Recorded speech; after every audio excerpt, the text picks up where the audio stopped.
Duncan's Trelawney, Jamaica. We broadcast on FM 96.7 locally and is heard worldwide on fitfmja.com.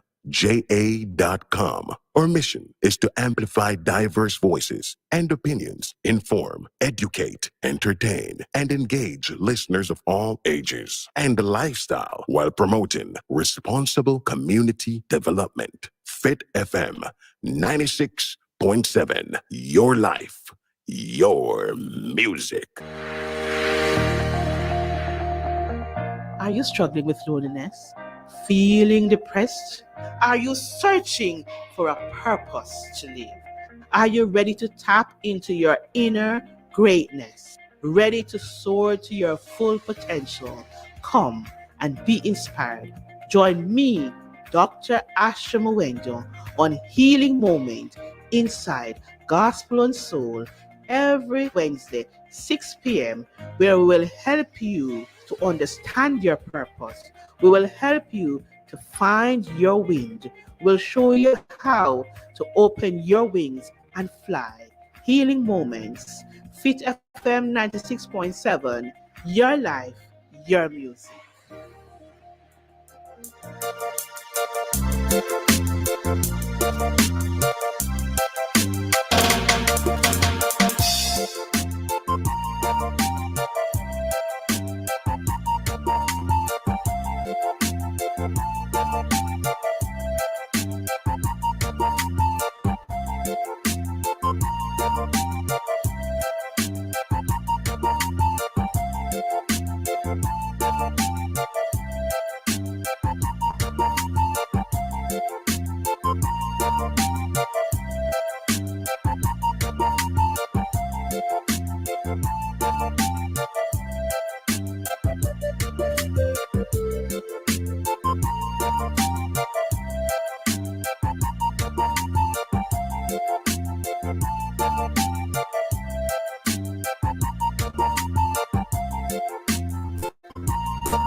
Good evening, my listeners. How are you this evening? I am your girl, Dr. Asha Mwendo, and you're listening to Healing Moments on Fit FM 96.7, your life music. And as usual, we want you to be part of the conversation.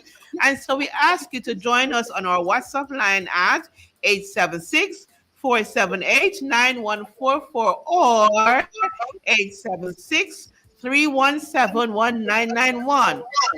That's how you join the conversation with us. And as usual, Healing Moments join the call for elimination of violence against our women and girls. And for this evening, I have an awesome guest lineup for you. He's waiting right here looking on. Damian Marcus Williams. He will join us in a bit. But already, we are continuing our Healing Our Nation conversation. And this evening, we're looking at personal and social action for transformation and healing and so much more. But you know the drill already. You're going to call a friend, get your pen, get your sip, listen to this switch of music until we come right back. Almighty God, Almighty, mighty God, Almighty, mighty God, Almighty, mighty God, Almighty God. You do what you say, when you say you will, however you want. Almighty God, you do what you say, when you say you will, however you want. Allez,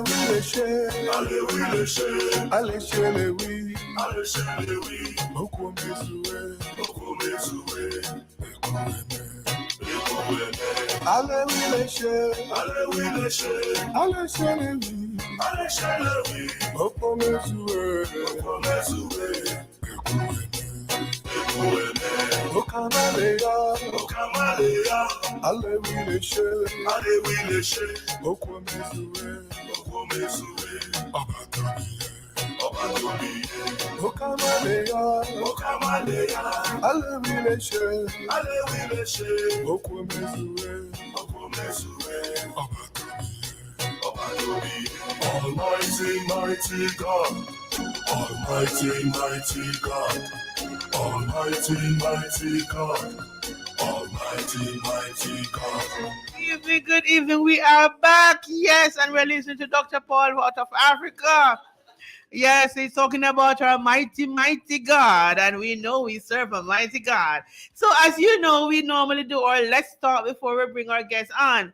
So, the first Let's Talk I want to do for you this evening is to remind you that this and every Thursday at Amifi tell you in Runaway Bay, the farmers market and bazaar is still on.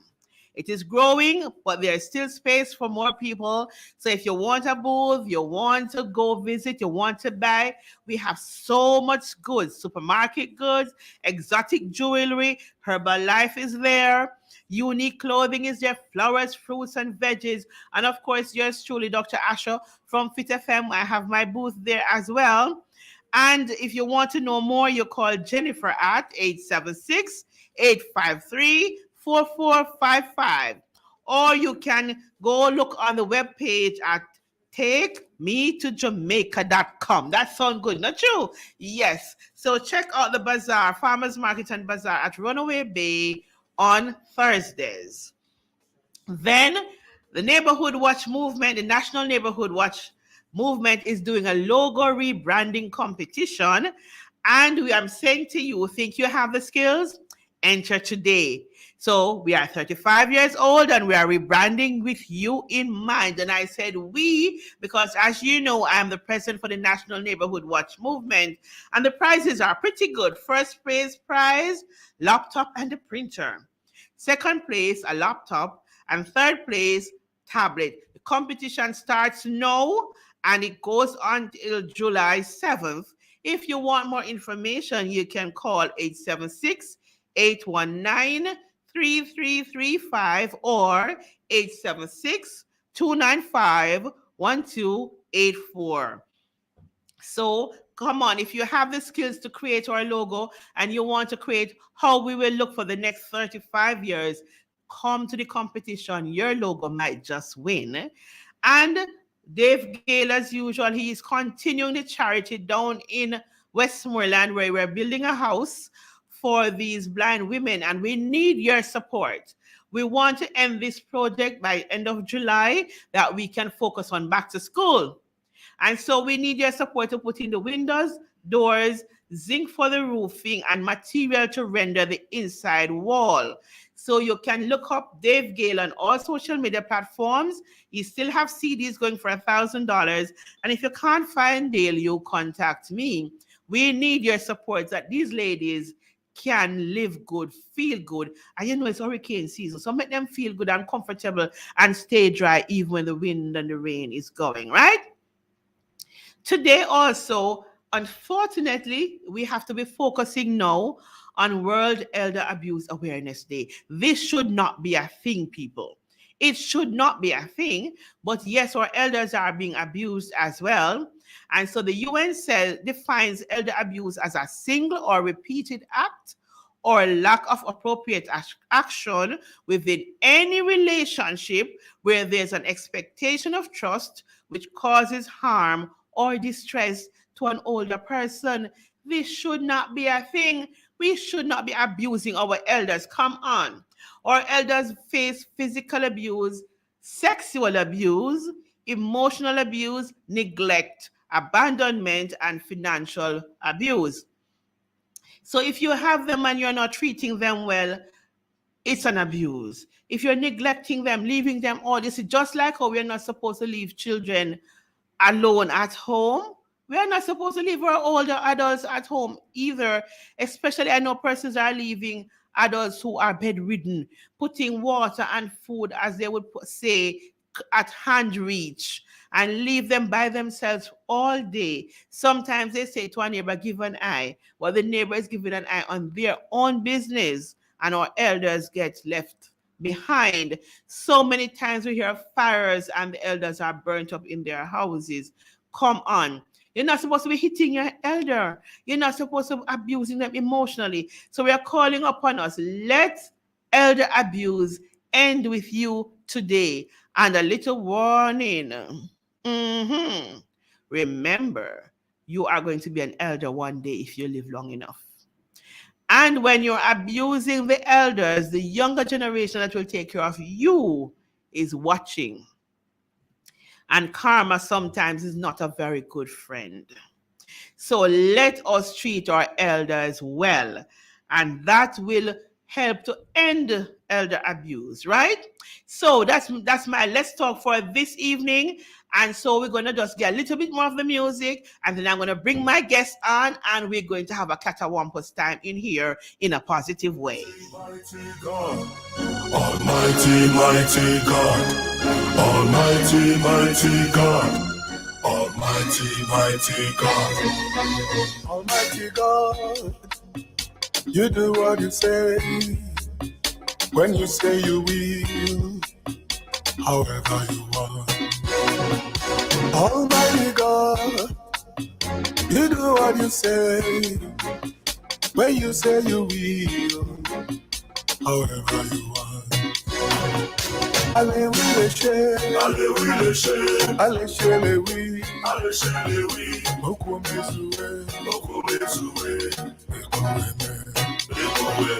Allez, oui, les chers. Allez, oui, les chers. Allez, chez les oui. Allez, chez les oui. Beaucoup mes souhaits. Beaucoup mes souhaits. Okamaléa, Okamaléa, allez oui les chers, allez oui les chers, Okwa mesoué, Abatobiye, Okamaléa, Okamaléa, allez oui les chers, Okwa mesoué, Abatobiye, Almighty, mighty God, Almighty, mighty God. Okay, welcome back. I want to take the time also to welcome all our listeners this evening that are on our Facebook page or YouTube page. You're listening on our live stream page or on radio. We are glad to have you with us this evening. So we have Junie. We have seen your call for prayer for your son. I will keep him in prayers, and I will also talk with you later on. At 13, sometimes they need an intervention to steer them on the right road. So I will talk with you afterwards. Thank you, Patrick, as also for listening, Patrick Beckford, and for offering your support to Junie. We need to support each other. We need to get our young people steered right and not feared right. Okay? And when at 13, they're trying for self-identity and whatever else of trauma that they might be facing in their lives. They do face traumas as well. And we must bear that in mind. So he might be going through some challenges that he don't know what to do with himself. So we will look into that, and we will support you as you try to support your son, my dear Junie Dudley. So I take note of your message. And so this evening, I have a wonderful guest lineup for us to talk with and to listen with. And as you know already, I don't do interviews, so he and I will be having an awesome conversation. He's a wonderful person. He's a development consultant. He's an author, speaker, leadership consultation. He does that. He's a corporate trainer and life coach. And his name is none other than Damian Marcus Williams. Mr. Williams, welcome to Healing Moments this evening. How are you? I'm doing great. Thank you for having me. And I know I'm at the right place because I heard something in your introduction earlier that talked about understanding your purpose. And I believe that is how we must navigate the world. That is how we must walk through the world. And purpose is something that I'm really big on. So Yes. I think I know I'm at the right place. I tell you, my dear, I don't believe in position. I believe in purpose. Yeah, Position may change, but your purpose continues wherever you continues. are. Yeah. And so that opens the door for the reason why I reached out to you. I must tell you guys, listeners, this one didn't reach out to me. I hunt him down. I researched it. I got him. And he was so willing. He said yes. But I reached out to Marcus because of something he put on LinkedIn. I have been reading his posts for quite some time and have been, liking it. But then he spoke of an experience he had with a young man in school. I will not tell you what the experience is up front because we'll bring it into our conversation. But what I want Marcus to do at this time is to tell the listeners a little bit more about who Marcus is. Uh, well, Marcus is, I like to say, a Caribbean man. I have roots in Grenada, Trinidad, Barbados, and now I live in Jamaica. I'm a Grenadian at heart, right? Right. But I've been living in Jamaica for the last 19 years. Mm-hmm. But at core, I'm a person who loves people, who believes in authenticity. So I have come to this place of understanding who I am and loving who I am. And so I choose to move through the world as that person. I am passionate about social justice, and all of that kind of thing. I am an educator, and all of those things that you said before. But but at the core of it, yeah, that's who I am. Oh, and how could I ever forget? Yes. I am a proud believer. I'm a man of faith. And Amen. that is central to who I am. That steers me in this world. Yes. And it is wonderful to hear a gentleman speaks of his faith Yeah, because with a faith that guides you from within, you can only excel and exceed without. And that exactly. is so awesome because guess what? The world is going on crazy. I know they like to have just saying to say we are all in the same boat, but Uh-huh. I don't believe that. We are not all in the same boat. We're all in the same rough sea, but Yeah, different boats. different boats, different Different boats. boats. But sometimes and all the time, our boats will not stay stable. It will not sail well if we do not have a divine guide. Yes, And yes, so that's my positioning, and I will not apologize for it. And I'm glad you have said at that all. up In Him, front. live and move and have my being. Amen. Praise Unapologetic. the Lord. Thank you, Jesus.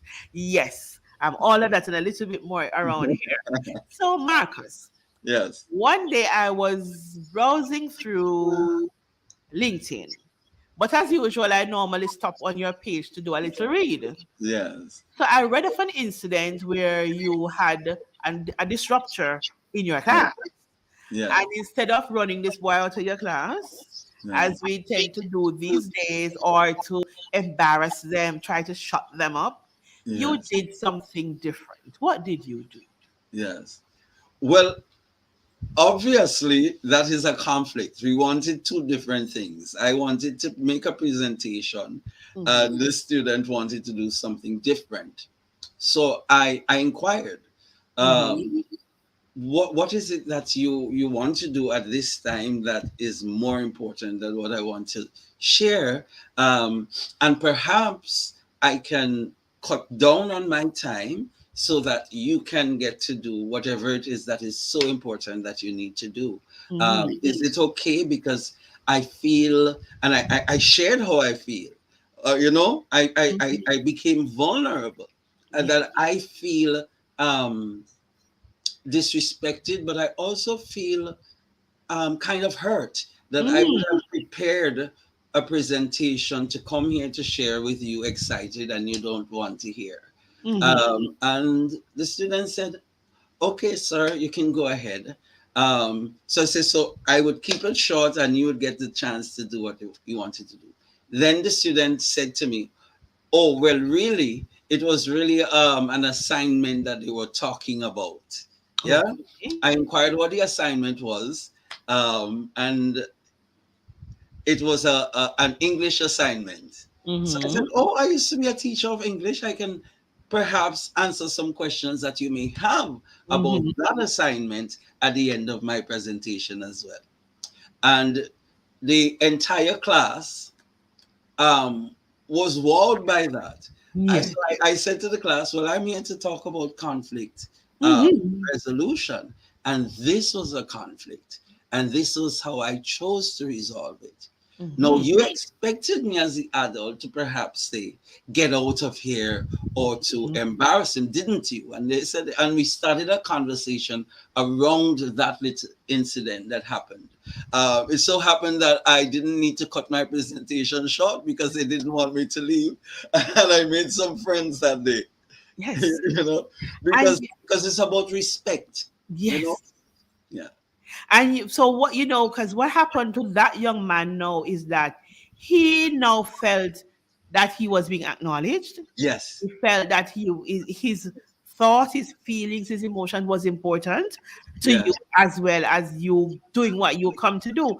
And that's one of the things as adults why we have so much butt head of conflict with our younger generation is that we approach life from the fact that we have something important to do. To do. Right. We are here for something very important, and you are a time waster. Yes. Not taking into consideration that what is happening in this young world is as important to them as well. And this child that is being disruptive Yeah. also have a need. Yes. And this is his way of satisfying his need. And he also had an expectation. He expected you to get upset. He expected you to get angry. He expected you to abuse him by Yes. your words, and he expected you to run him from your class, and then he would have some free time. And he would not have learned any lesson at all. Anything at all. And then you were there to talk about conflict. Conflict. Right. And you were not able to reduce a conflict. That would have been so bad for you. But then, no, you look at how the divine also gave you a learning opportunity to teach. So you learned and you were able to teach in practical ways what you were there to talk about. So Exactly. you got an opportunity to be authentic Yes.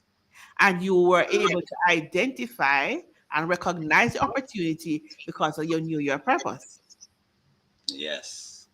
And so you were able to achieve. So we are now having a lot of, oh, before I do that, I just wanted to get something out of the way. You is not Jamaican. I'm not Jamaican. And your first Not name, born Jamaican. you're not a born Jamaican. Let me fix that up. Right. Not a born Jamaican. Your first name is not Marcus, but that's the name I linked Yeah. on to because it creates a kinship in my spirit. Yes. Because you see me now, Stephen Golding will tell you that I'm a part of the movement. I'm a part of the Marcus Garvey movement. And then your name is Marcus. Why Marcus? My father. My Mhm. father followed the philosophies of Marcus Garvey. Mhm. He believed in it, and he was that kind of man that lived it. Mhm. And so he named me after Marcus Garvey. And he didn't just name me after Marcus Garvey. I had to read Marcus Garvey. I was in primary school reading Marcus Garvey, Philosophies and Opinion of Marcus Garvey. I wasn't getting toys, I was getting books, and I learned about Marcus and I learned about Walter Rodney. And I Mhm. think that kind of understanding of who I am as a black man in this world um, gave me a particular kind of confidence Yes. To take up space wherever I go. Right. And I think that is the Marcus side of me that comes Yes. out. Even though I'm an introvert, the Marcus side of me comes out whenever it has to. Awesome. And before I'm gonna read something that Patrick Beckford said to you, a message he sent to you. But before I read that message, I want to say, as you talk about being an introvert, it is a conversation I keep having with people. When I say to them, I am an introvert as well, Yes. they would say, you can't be an introvert. I said, I'm a purposed introvert. I have Yeah. a purpose. And so when your purpose calls for you to do and to say, you do it. But You do it. in some halls of presentation, I will not open my mouth. I will not say anything unless my purpose is touched. Yes. Then I become. So Patrick Beckford is saying to you, Brother Damien, praise to a brother for expressed love for your faith. I Uh, just returned from Iowa at my denominational general synod. Now I am so renewed faith wise and really great to hear a brother in faith. That is why you have this catching smile. thank you. And so that is Thank from one you. of our Healing Moments ardent listeners, Patrick Yes. Beckford. Thank you, Patrick. Bless up. Yes, so you're listening to Healing Moments on Fit FM 96.7, your life, your music. And my guest is Damien Marcus Williams. But for me, it's simply Marcus, right? Marcus. And I'm keeping it Marcus because that's the name I gravitate to and connect with. And so, as I said, what I'm connected to and what I gravitate to, it's the same thing in our lives today in the social world. Yeah. People attach to what they get, what they understand, and what is familiar with them. And so sometimes we have social disconnect in Hmm. how we operate in this space that we are now in, especially when you have persons who have authority but not understanding Yeah. how to navigate and use that authority that they have. We have an experience with what is happening in the schoolroom today and with our kids. What is your take? I I believe that it begins with internal work. I was in the classroom for 10 years. Mm-hmm. Um, and even with some of the things that I did in the classroom because of the consciousness I had from how my father raised me, or because of my faith, or because of what I was taught when I was studying, I don't think I had the perspective then as I have now, after I would have done the work on me, Yes. on self. Because you see, we can't see others unless we first see ourselves. Mm-hmm. And as we live, we go through trauma and all of those things that kind of overshadow our true selves, or what people call them their best selves. Yes. Yeah. So we have our true selves and our learned selves that develop over the years. And after I would have done the work on me, I recognize that in in situations of conflict, Mm-hmm. even where I have authority, the way up is down. You have to embrace this thing called humility, Yes. because it doesn't take anything away from you, because you have to realize what is important is not necessarily being right. What is important is the relationship that is at stake, community that is at stake if you act wrong. You Yes. see, a person who is not aware of himself and needs to be right for validation is a person that will cause an explosion. And that is what is happening in our classrooms. Even though teachers have training to be in the classroom, they're only trained to deliver a curriculum. They're Yes. not trained to develop people. Because to develop people, you first must do the work on self. And I think that is what happens even with talking with the children that day in the class, because I allow them to speak. You Yes. realize, you and I know what they're going through at that stage of development psychologically. Yes. They don't even have a full brain. No. The No. part that is responsible for judgment and decision is not fully developed. They No. have to be and act the way they do. They are finding themselves. And Mm-hmm. it's us as adults who, it is something in us that is ignited, that is aggravated, that we can't control, that we respond in disrespect to a child who is just navigating the rough seas of development. Marcus, you have said something really, really important because first thing, their frontal lobe is not yet developed. Their amygdala is not yet developed. And most of them are operating with broken love cups that Ah, is not being filled. thank you. And so they come in abrasion against adults now who are also operating with broken love cups, who themselves have not come to terms with who they are. So Wow. they are more concerned about being right Yep. than nurturing.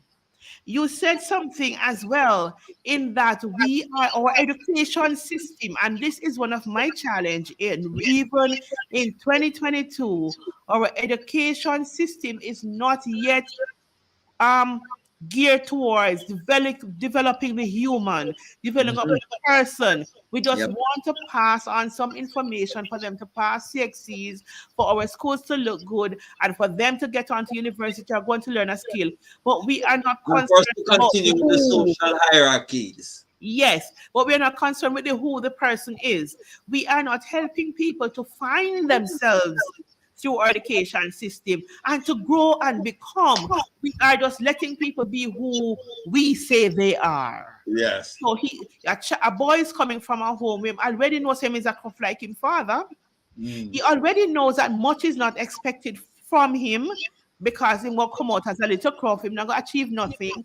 So he's coming to school for formality's sake. Some of them coming to school to escape home. Yes. And then when they come, I remember my mom, who was a teacher as well, she was an educator, and she was at the primary level when she was in Jamaica. And she gave us her experience at the school she was teaching at the time. I will not call the name of the school. Mhm. But a boy was in her class, and he apparently was, I think he was 7 years old. So the teacher tell him 4 plus 3, the sum of which is 7, and leave out some blank spaces. So he was to put in the 4, put in the 3, and put the 7 where they were supposed to go. The boy walked out of class and went straight home. He came back with his mother. And the principal nor the teacher could understand why this boy left school. And the Mhm. mother was quarreling. So it took them some time to calm her down that they could understand the conversation. And it goes like this: 4 plus 7, the sum of which, 4 plus 3, the sum of which is 7. What the boy heard was the son of a bitch is 7. Oh. Because that is what his parents always cuss him and tell him. So now he come to school, teachers calling him the same thing. Oh So my. he went home and his mother come and make the teacher know say a fear sore foot and a fear dirty big finger as she want to call him the son of a bitch. She's not to do it. And so she was defending her right to disrespect her son. And the teacher had to calm the mother down. Eventually, she was able to show her the sum on the board and explain what happened. But that child responded from his norm, Norm. Yes. and the parents responded from their norm. At another time, a great conflict could have happened if the principal, vice principal, and the teacher, who all got involved, did not keep a cool head. Maybe that child would have been thrown out of school. Maybe in this dispensation, he would have been thrown out of school. Yes. And because now everybody is short and our tempers are short. And because teachers cannot use the strap anymore, they feel challenged. They feel like they don't have any way of controlling. Because one of the breakdown is that we have changed our rules. Mhm. We have not educated a society. Deschooling of our population. Yes. Yeah.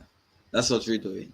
And Yes. it's sad to watch. I left the school that day feeling sad Mhm. because it did. I'm there as a stranger, and the children running down the corridor to speak with me and to to confide in me things, and they wouldn't do to the guidance counselor. And I'm Right. like, you have guidance counselors in your school. Yes. No But son can speak to the guidance are counselor. they feeling connected with the guidance counselors? So it's a challenge. And I think there is a, and that's why the work that you do Mhm. is going to be important, because I think that there is a lot of healing that has to take place Oh, yes. for us to get the kinds of outcome that we want. Mm-hmm. Yeah, the development. And when we talk development, we can't just talk about brick and mortar, because those will outlast the people if we don't invest in building people. Yes. Yes. And to build people, we have to begin by reimagining the pain in people's lives to Yes. purpose. Yeah, Yes. that we understand. And that's why when I talk about the personal action Yes. that leads to this transformation, because when we take this action of healing self, we heal our generation. Thank you. Y- Just like how a generational curse can be passed on to down through generations, we can break the curse on the generations by stopping, acknowledge our brokenness, acknowledging our need for healing, and then working on ourselves. Yeah. But as we continue this conversation, there's something you told me about that young man who was, you were told just to get him to write his name. Ah, That story yes, connects with what we're doing now. I yes, want to tell yes, my listeners that story. You are listening to me on Healing Moments on Fit FM 96.7, your life, your music, and you are listening with my guest, Marcus, and he's going to share us a story from the yes. classroom. Yes. Let me just make a disclaimer. I understand all of the challenges teachers face in the classroom. I was in the classroom. I am a teacher. Once a teacher, always a teacher. I empathize with the challenges. However, as a teacher, we're stewards of people's destiny, so to speak. We guide people, we facilitate their development. And I remember that I was young in my career, fresh, and I'm excited to make an impact. And the first school I went to, the principal welcomed me. I was a temp at the school, there for a year, because a senior teacher went on study leave. And she introduced me to my class that I was going to be the teacher of, and introduced me to a young man in grade 8, and said to me, "This is such and such, and I want you to just see if you could help him even to write his name." And I was broken, Hmm. um, because I couldn't imagine that that was her vision for For for the him. child.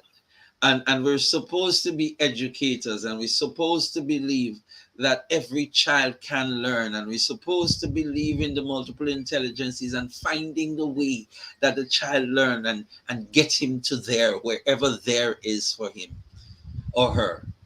And I remember I took a table, set it next to me, and I was do work with the class, set to work for them, but do phonemic and phonetic awareness with the student. I spent a year with him. I affirmed him, because the backstory of this student was that at 13, he was the eldest of 5. His Mm-hmm. mother, who is a single parent, was in and out of rehab. So he doesn't have time for school. Mm-hmm. He is burdened. And I learned something like every teacher learn Yes. about the domains of in learning. And there's one called the affective domain. Yes. And all of us, whether we're teachers and trained or not, we can tell the story of the class that we did really great in and Yes. why. Mm-hmm. Because we liked the teacher. Yes. Because the teacher made us feel bright and made us feel that we could do it and they did not put us down. And the teachers that we did not like, we bombed in their subjects. Yes. Right. That is about the affective domain. So children not don't and only spent 1 year. And I remember that when we had class trips and so on, Lester couldn't go previously because he didn't have the money. His mother didn't have the money. Right. Lester would go now. Mm-hmm. And Lester would go now, and he would not have shoes torn. He would have proper shoes that nobody could laugh at him because children have something called dignity too. Yes. Yeah. Yes. Yes. Their dignity. And I left the school after my year ended. I forgot about this student. I forgot everything about the experience.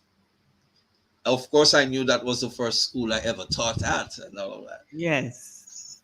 But I came to Jamaica and now I'm living in Jamaica. I'm working in Jamaica. I studied in Jamaica. But I went home and I saw this big man Mm-hmm. in the town of St. George.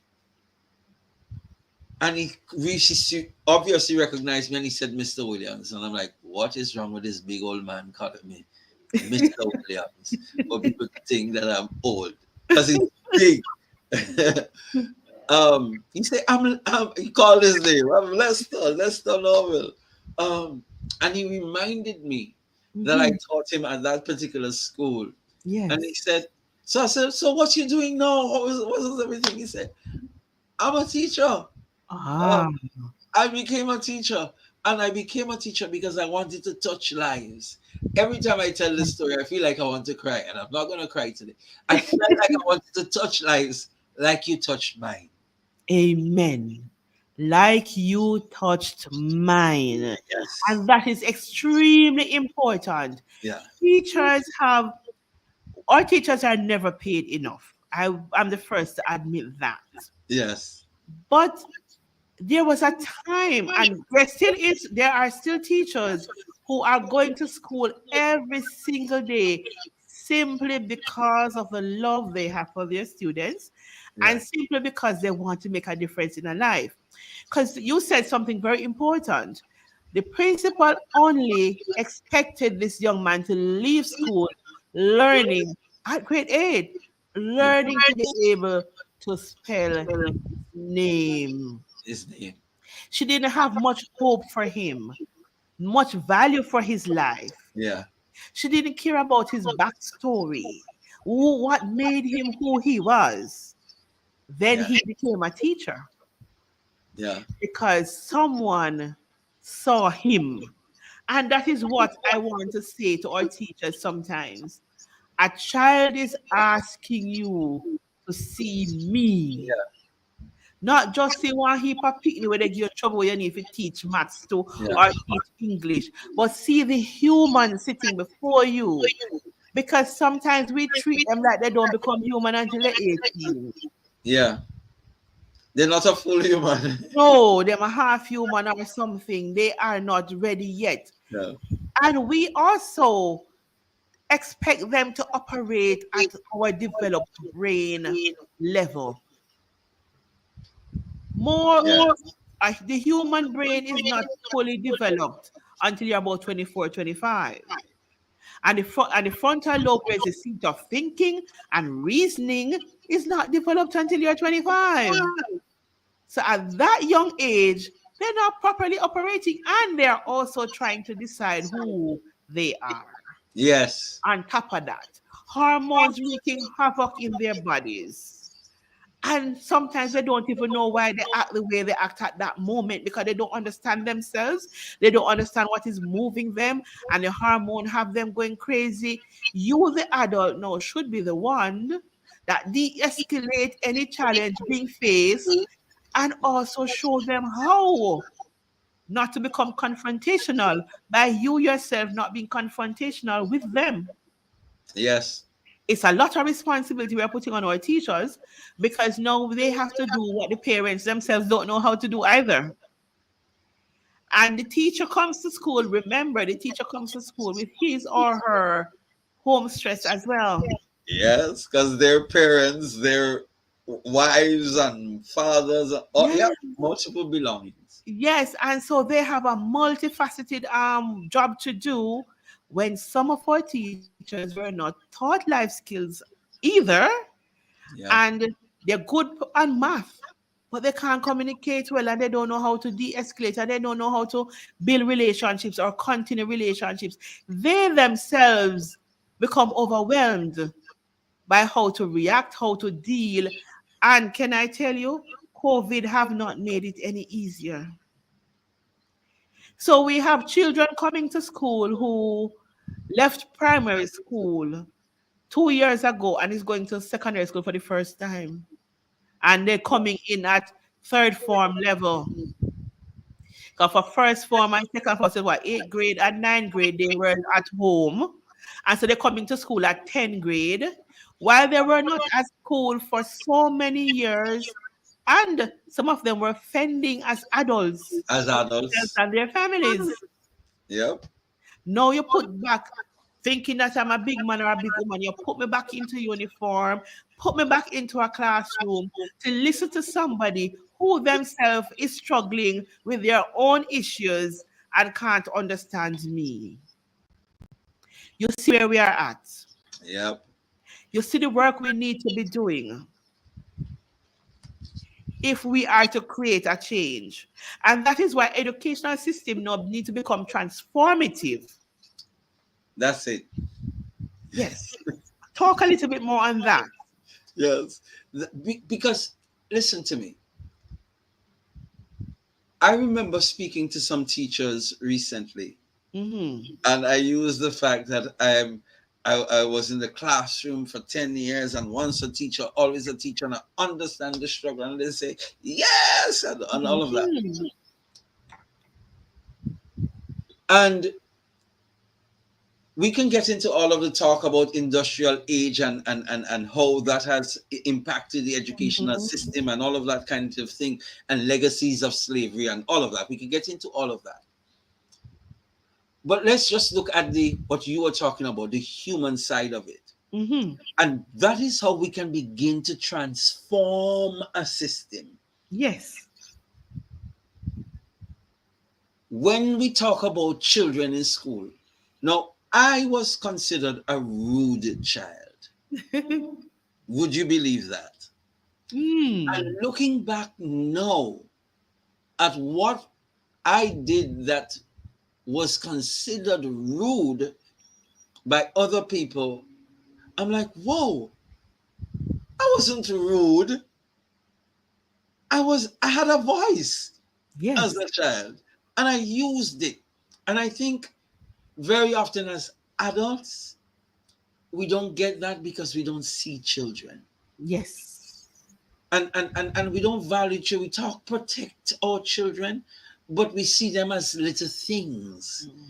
We don't see them as human beings that are not tomorrow's future, they are today's Yes. present. Yes. Yeah. And Yes.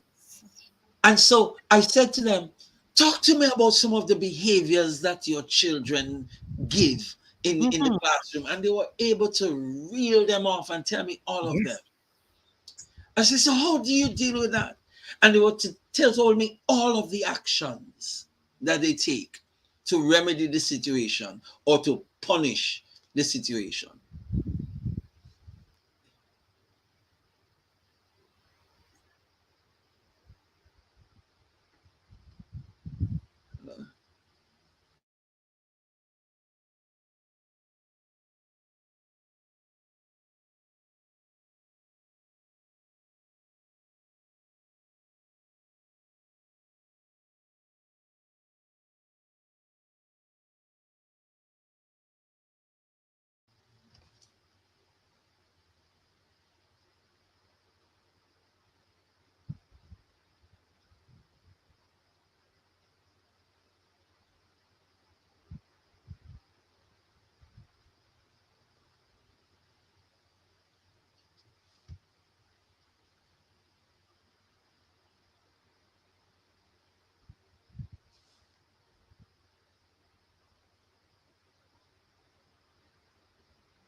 charity cases, I am supporting potential.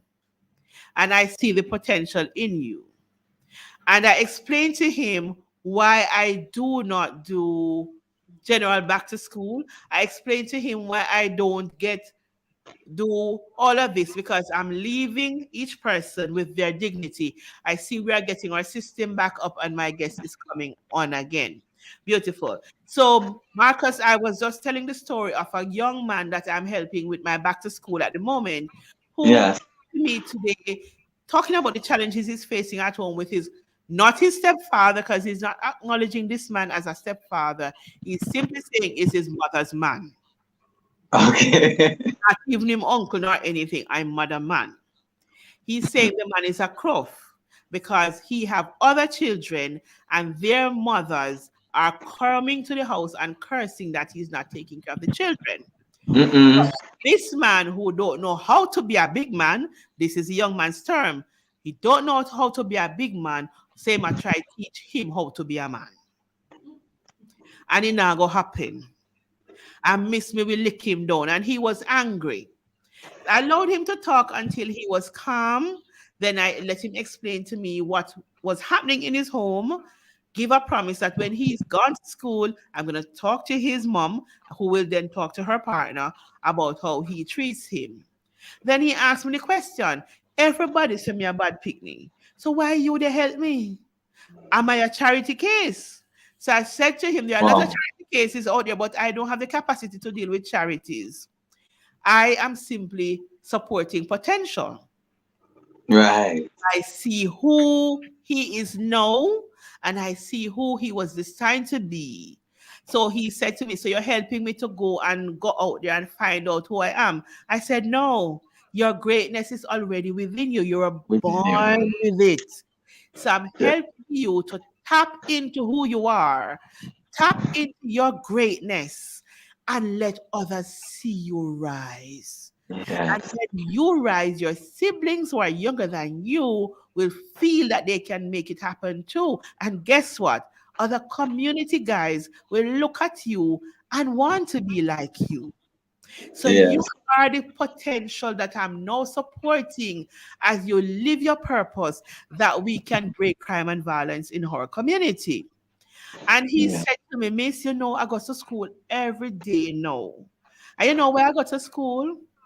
Because some people was trying to help me before you, but me hardly got school, you know. As me go, everybody know me get me lunch from. Everybody know everything. Now, Miss, I go to school and you use the word, and that is why I make a note of it, that I'll tell the story. He said, Miss, I go to school with the free bag where you give me, all the free books them where you give me, the lunch money you provide every day, the clothes for my back, and you buy it. So I said to him, it's not me, it's your sponsor, because you have a sponsor and your sponsor cares about you. And so your sponsor is willing to take care of you. And at some time in the future, if you are willing, I will let you meet your sponsor, because this is one of the sponsors who don't mind meeting the persons he's supporting. But he's doing all of this for you. And he said, Miss, let me tell you something. Miss one of the best dressed picnic at school. Lunch money that sometimes I help others.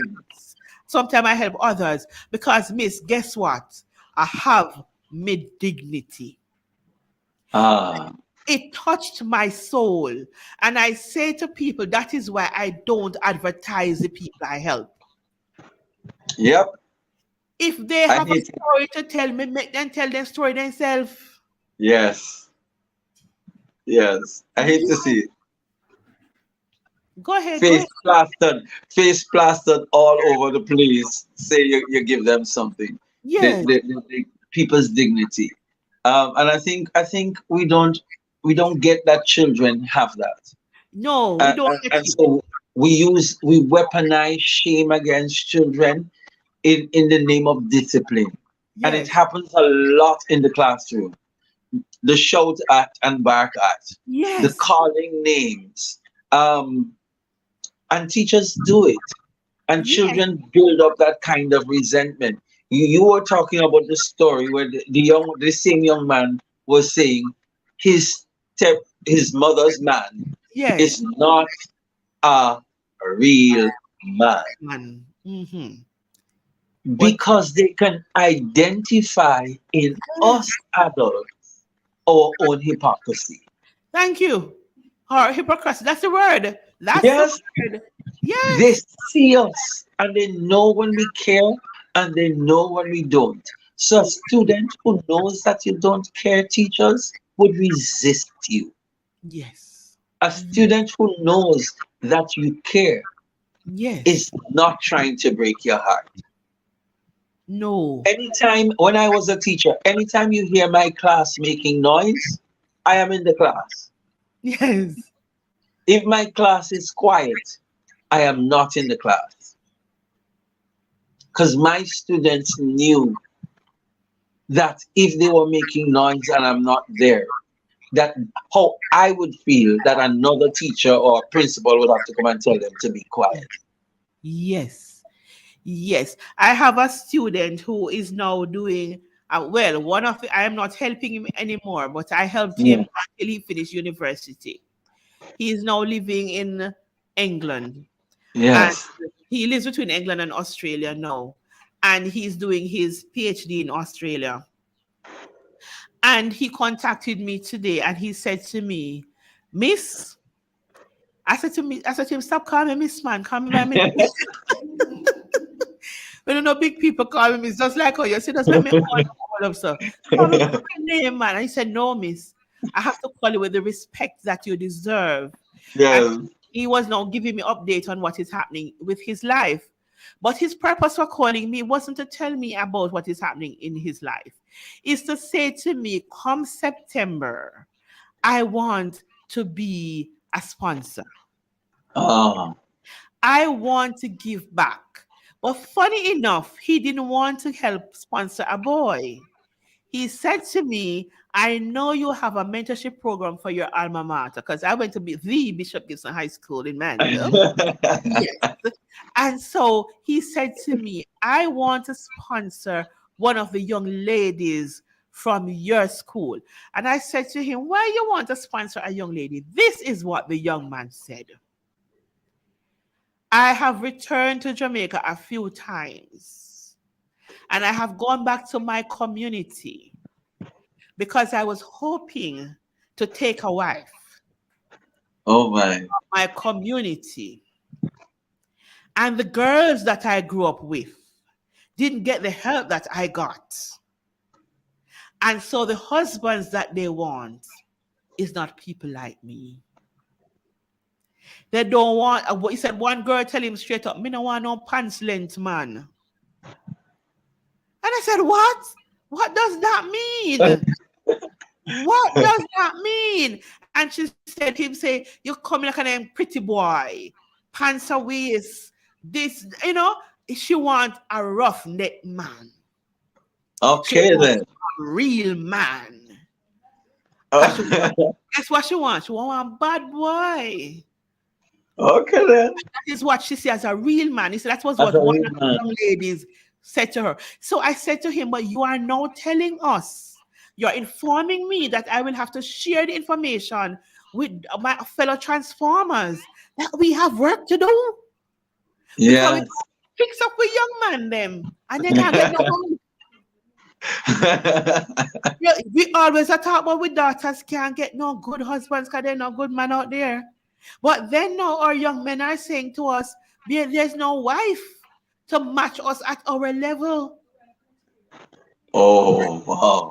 You see that? So when he said that, I said, my day today was just awesome because I was saying to him, you're calling me at the right time because when Marcus and I get on this evening, it's the same kind of stuff we go talk about. Kind of conversation, yes. Yes, as I said, I know you're in England. Transformation. But listen. Transformation. That is how we're going to transform. We need holistic transformation programs. We need programs that develop our women and our men. We need programs that make our girls not want to get Mr. Right. We want our girls to be Mrs. Right. That the man who is becoming Mr. Right can go after them. Yes. Because I still believe in the man, as in colloquial term, chasing the woman. I still Yeah. believe the man making the effort to let this beautiful woman know that you're worthy of being in a relationship with me, and I am worthy of having you, and doing the work, fluffing out him feathers like the peacock, for Peacock. that him is full man round here and ready to mingle, but he's coming to the table qualified for her hand Yeah. in marriage. But we don't want our girls nor our boys to be looking for Mr. and Mrs. Right. I want them to be looking for the one who is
I give you all the praise.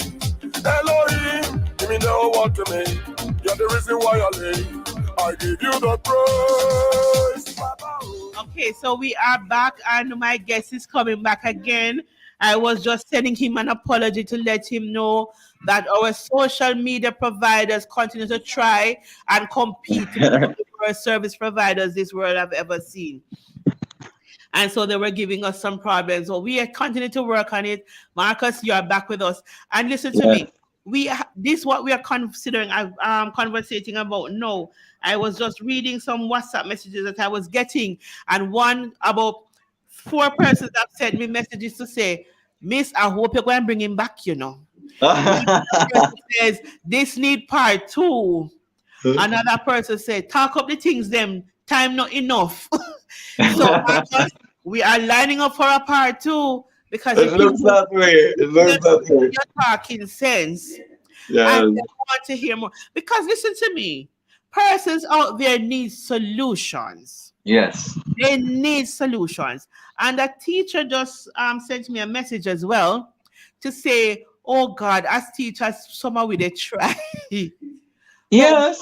We need suggestions. So Marcus, talk to us as we talk about transformational education.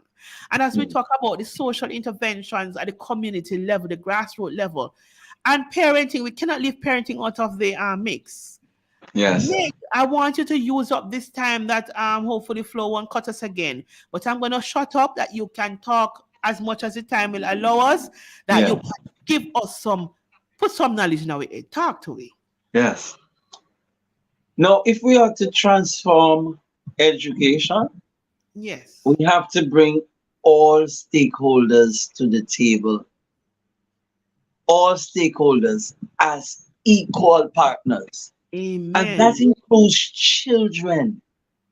Yes. Children must have a say in their learning and how we shape the policies that concern them. Yeah? We're talking about participation. Because in participation, we learn certain things, right? There is learning in participation. And I think when we begin to do that, we truly allow people to step into their power. You talked about that young man, and you talked about greatness, and you told him that greatness is within. When people participate in processes, they discover their abilities. They discover the things that they're good at. They discover their strength, and they discover their personal power. And that is what people need, to not just transform themselves, but to transform a country. One person says, I'm reading some of the messages. One person said, life skills are important for us to be able to balance our lives and help others. And it is true. It's along the line you are talking. Continue. Yeah. So when we talk about people being empowered, or people stepping into their power, we have an education system that is not telling people what to be, how to be, streaming people in terms of bright and dunce, but a system that is pointing people towards their bent and certifying them and valuing them for what is it that they offer as their service to the country. Because we have this way of categorizing people as bright and dunce in a system that uses standardized testing to measure people's intellect. Yes. And that isn't transformative. That maintains a kind of the kind of social stratification that we have. Because we say to people that you have value because you have attained this particular kind of qualification, and you don't have value because you have not. An education system should never do that to its citizenry. No. An education system should lift all. Yes. And when we begin to think differently, we'll transform. We teach our children that if you can't achieve academically and you have to become a skilled worker, you are less than. Yep. Germany does it differently. Yeah. Germany has a streamline for people who are bent towards books and academia, and people who are bent towards skills.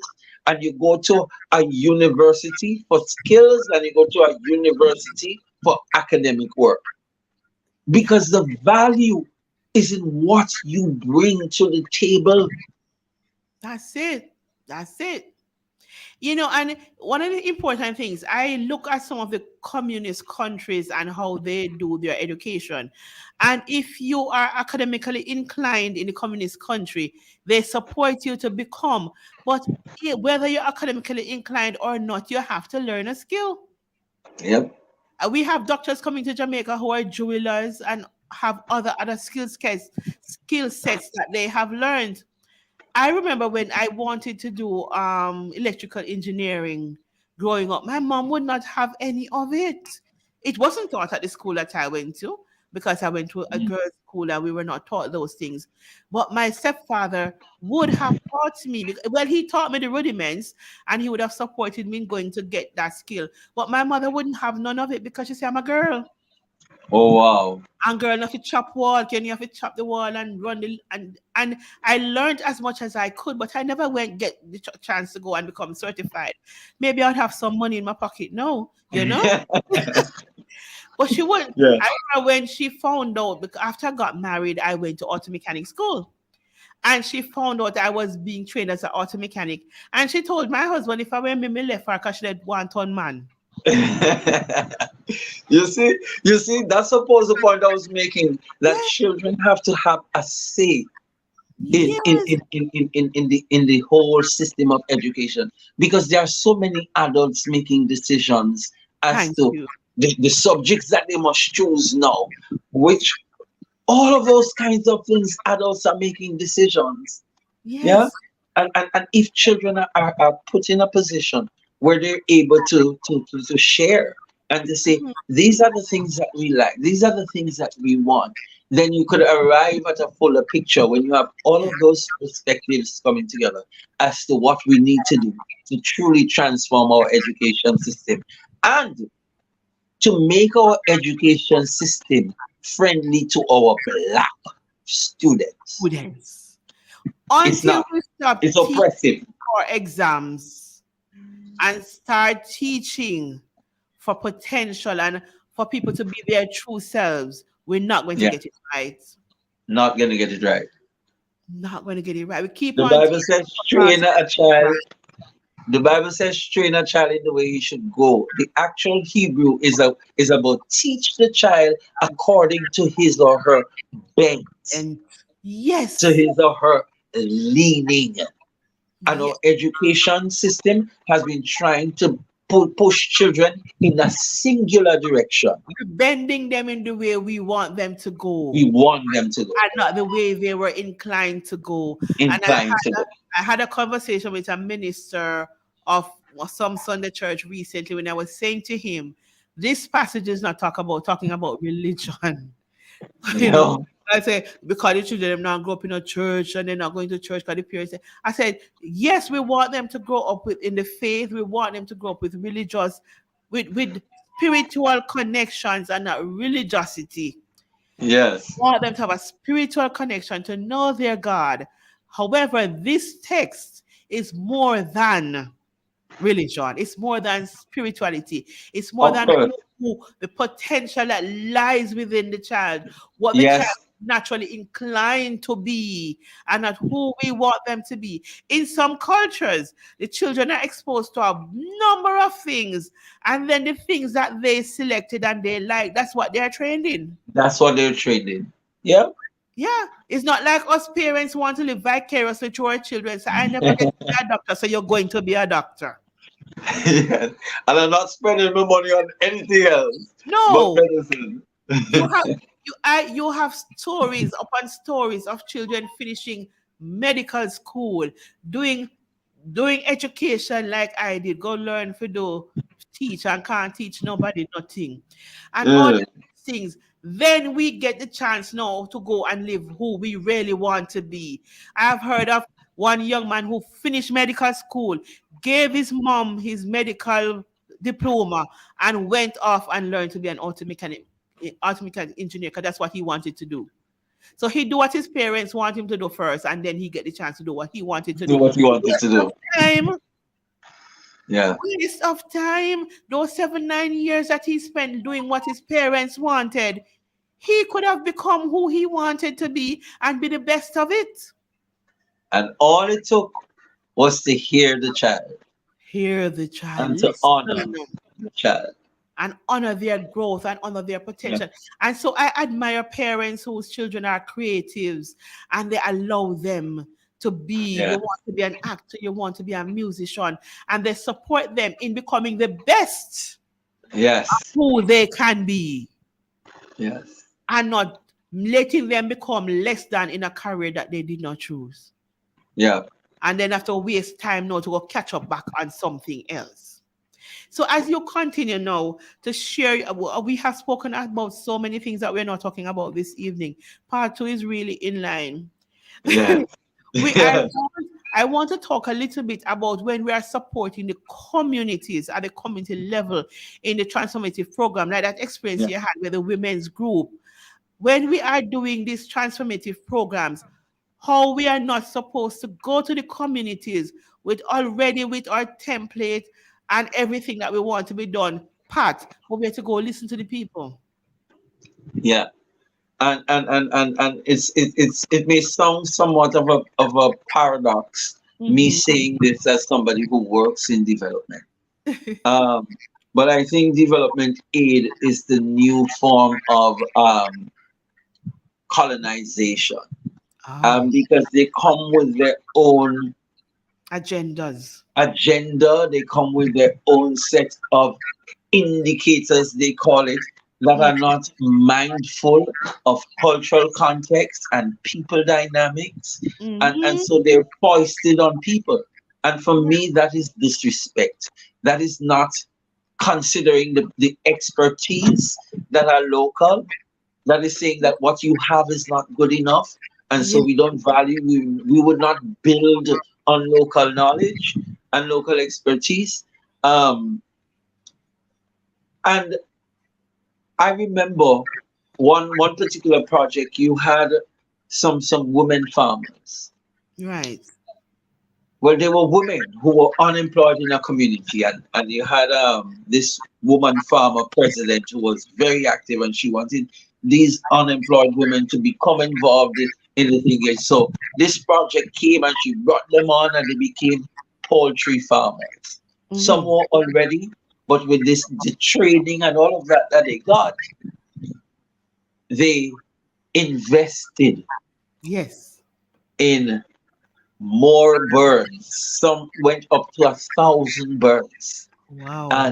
And built out larger fowl coop, because these fowl coop now had to be built according to climate adaptive specifications. And there was a slaughterhouse that was to be built.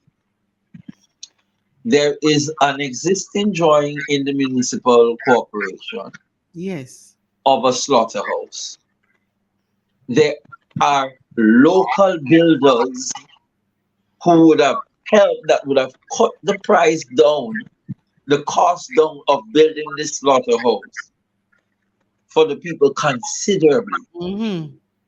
But the funders decided to engage a particular institution of repute to come up with a drawing for this slaughterhouse. By the time the drawing was ready, the project was coming to an end. The women who had already invested in their birds, found markets and all of that, could not get the slaughterhouse. Not getting the slaughterhouse meant that they could not sell the birds because they would be in breach of the Ministry of Health's requirements. Yeah?